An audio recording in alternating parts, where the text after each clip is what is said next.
What's up? My name is Kamal, and today Miranda and I are going to show you how to replace the blower motor on a 2013 Mazdaspeed3. This is, I guess these are the part numbers on here. I just bought an OEM blower motor. So we're at this point now. Haven't put the new one in. We just got the older one out. So I'm just going to show you what we took off to get to that point. I know I could have done a step-by-step, but it probably just would have been an excessively long video. I think it's just quicker to explain it to you like this. So here we go. So with everything we took off on the passenger side, this is kind of what it looks like. And then the blower motor sits back in there. It is kind of a difficult job. We did it in a reasonable amount of time, but this side was actually kind of easy. So the first thing I did was took off this, which is just a panel that goes right under here.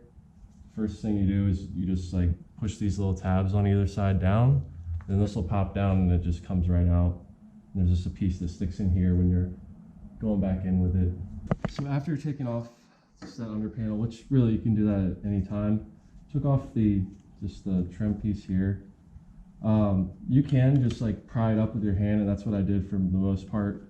But you also can use like a plastic trim piece to get the rest of it. As you can see here, it's just these like little pieces here. It's really just these two. There are some aligning pins, but the aligning things go in there. But right here and here is where these actually snap into place. So just snap this piece up. Then the next piece we took out was this, which just covers the side right here. First thing you want to do is there's this little thing right here. You can actually see the piece right here. It basically just snaps into here with the cover on, obviously. So when it's in place, it's like pushed down like that. So you just need something small to get underneath this and pry it up. And then this comes out easily. And then you can see, if you look in here, there's this little slot right there. That's where this piece slides in. So once you get that piece out, you actually want to pull it, don't pull it out towards the inside of the car. You want to actually kind of pull it out this way. It has these two hooks that are kind of flexible. They kind of hook under the seal here, but you just pull this piece out this way. Don't try and pry it that way because you could break this piece off. So the next piece, this one, which goes right in here. This one's pretty simple too. You just have these two little snap pieces that go right here. So you can just get your hand underneath and pull it out this way. So once you snap that part out, you can see there's just a guide part that attaches to the front. So yeah, that just pulls out super easy. All right, so the next piece of the puzzle is really the glove box, which gives you all this room once you get this out. And this isn't really that difficult to take out. Basically, yeah, just open the glove box and it's gonna be in there. You can see these three pieces hook over right there. So once you have it open, these two pieces, they slide in these two holes right here. To open it like further, you just pull these up to like get it over the edge, and then the glove box will even drop down further. Then this is the like hydraulic piece that allows your glove box to like open smoothly. That's attached to right here, so you just pop this up and that'll remove that piece. And that removes the lower section of the glove box. Once you get that off, you're gonna see here's the pieces that basically attach it. You have these two screws, which were an 7? I don't remember, honestly. Probably an 8 because they're usually 8s. Yeah, I just went and double checked. These were an 8mm.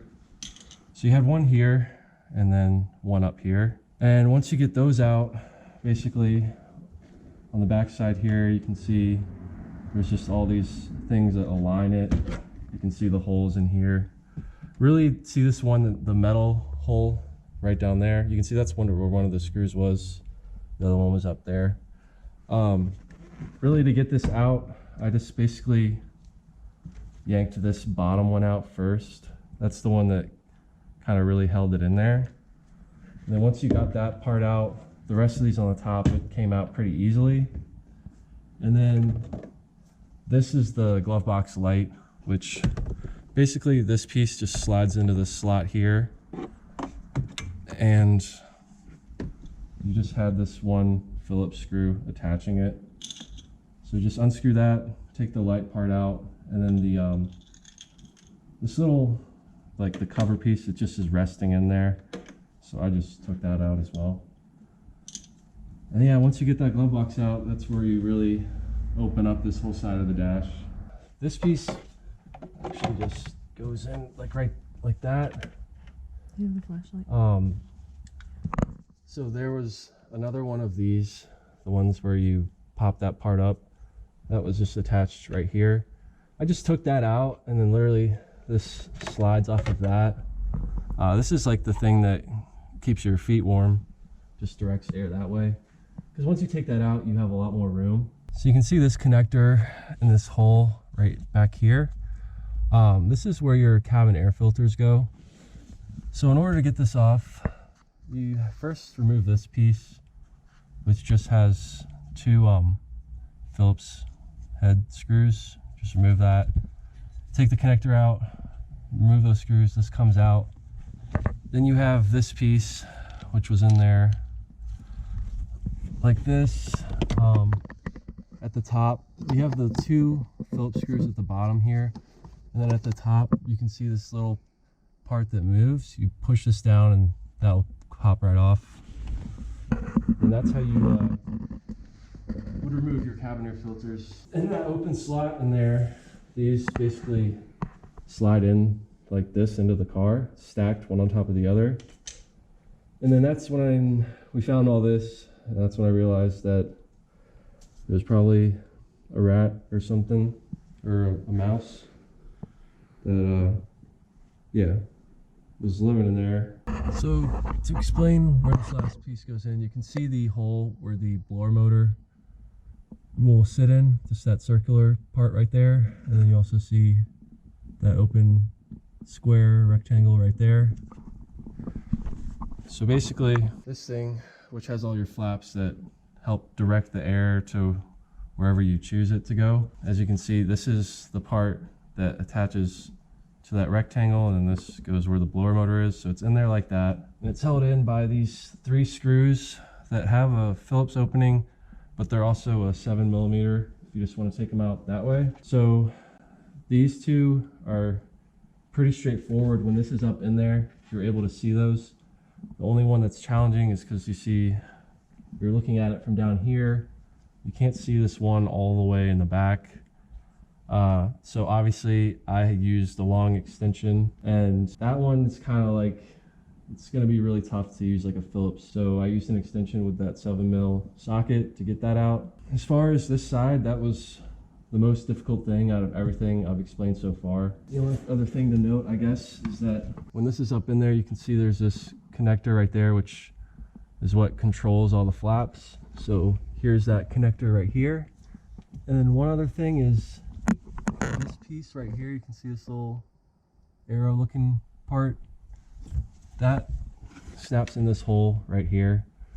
So I actually took out all the screws, removed this connector, moved this out a little bit and angled it down, because that piece that snaps in here, you probably could use something like this and on the outside get under it and pry it out. Instead of doing that, I actually was able to get my fingers in here, because it's one of those things where you basically squeeze the ends and then it can pop through easier. So rather than prying it and maybe breaking the connector part, you can do what I did and loosen this all, turn it down, and get it out that way. But honestly, it's not like it's just the piece attached to the wiring harness, so it's not like you're breaking anything too important. And then the only other thing you can see here is it looks like the rat or mouse was even like chewing on this, and then going and storing all that stuff in the blower motor.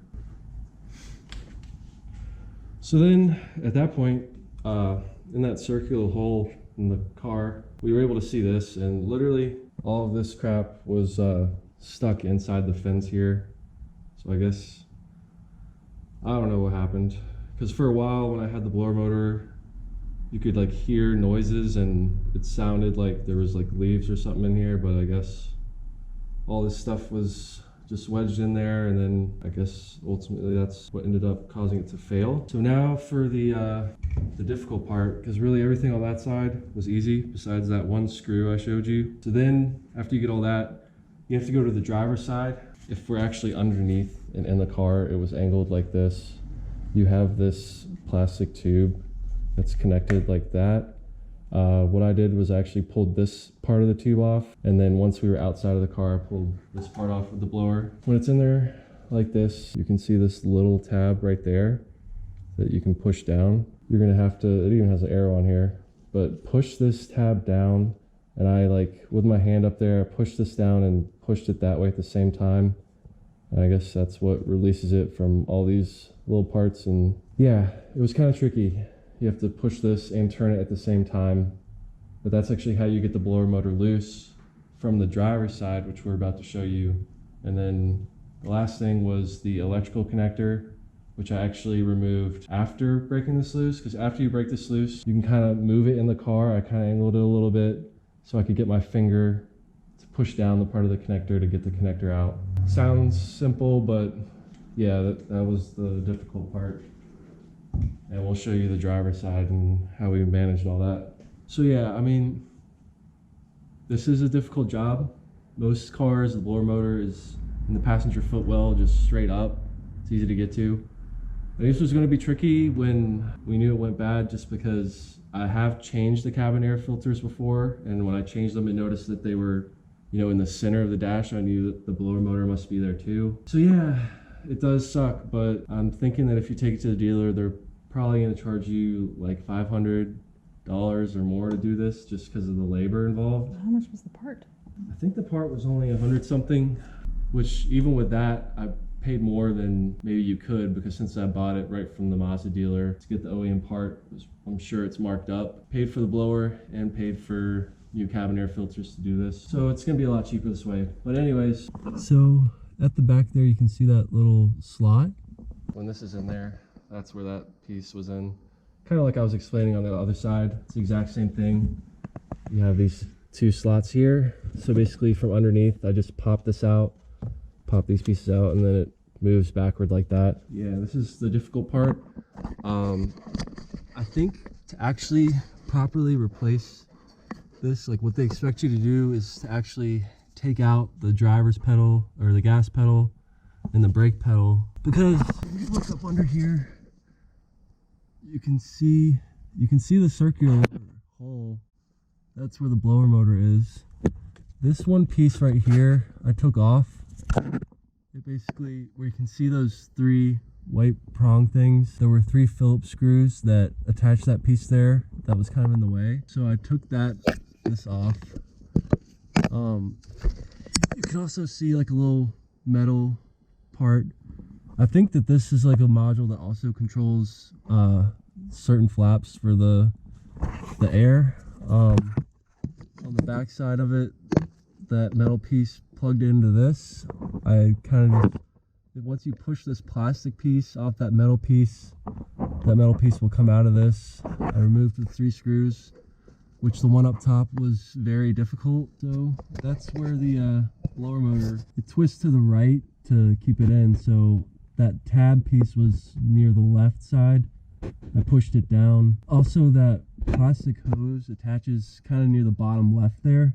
So I pulled that off, which was much easier than pulling it off the blower motor. That's why I did it that way. Then I pushed that tab down on the left side and rotated the whole thing to the left. And then you can see the connector to it up top. Now we're back on the passenger side. You can see the connector right there, which yeah, after I pushed that tab down and twisted the blower motor loose, that's when I was able to pull the connector out. And then to remove the blower motor, you pull it out through the passenger side. So yeah, that's pretty much it. I'm gonna put this back on and go back in with the new one. Thanks for watching. Hope this was helpful to anybody. It really wasn't that bad except for the driver's side. The one screw that I showed you on this side, and then the driver's side, getting the Phillips screws out of that little module thing that controls the flaps was pretty difficult. And there was a connector to that and another connector that you can take out. Basically, I was just like on my back in the driver's footwell with my left hand up there doing all that stuff I described. So yeah, it's not like easy or fun really, but if you want to save money, I guess that's the way to do it yourself. So thanks for watching. Please subscribe, like the video, you know, all that YouTube stuff. And yeah, we're gonna go back with everything. If there's anything else I find that we should note, I'll let y'all know. All right, so it's a new weekend. There were some things I wanted to go over after we put everything back together. So as far as replacing the blower motor, we're gonna start on the driver's side. So the first thing is this panel right here that I said we removed. It actually wasn't really necessary. But the module up here, so there's 3 Phillips screws, and then there's the metal piece underneath that controls the flaps to the control where the air goes. And then there's 2 connectors. I only took off 1 connector, and then we basically I moved it over to the side, and then that's how I was able to get access to the blower motor back there. So the only thing on the driver's side about that module, really you can't get even like a stubby Phillips screwdriver like this. And this is why I guess they tell you to remove the gas pedal and the brake pedal, because then you could really use any screwdriver to get those out, to move that module out of the way. One of them I was actually able to get with this. I don't remember which one. But the point being, it was kind of tough to get those out. So what I used is just the 1/4-inch ratchet with a 1/4-inch socket, and then one of these like stubby Phillips head bits, and this can fit in here. And basically that's how I was able to get those screws out with the limited space in there. Yeah, it was kind of a pain, but if you want to do this at home yourself and give it a try, that's what you gotta do. So now I'll tell you the rest of the stuff on the passenger side that I felt like mentioning. All right, so I know I explained how to take everything out. Basically, it's just reverse to go back in. The only thing that was kind of tricky was this piece right here. I know I showed you guys it has that one longer piece that goes into the body of the car, and then it had those 2 little hook pieces that went under the seal. So the only thing I felt like I should mention is there's really no way to get that back in the proper way unless you actually pull up the seal, and then you can kind of see you have like this piece right here, and there's one more at the bottom. See how it's just impossible to get it under the seal without pulling this up, putting the piece into place, and then you have those pieces up against this kind of pinched part of the frame, and then you can push the seal back into place. And that's the easy way to do that, just so some of you aren't fighting it. One other thing I wanted to mention was I read a couple places on the internet when just looking up how to do this, that a lot of them said before you start all the work to make sure that the flaps are on fresh air.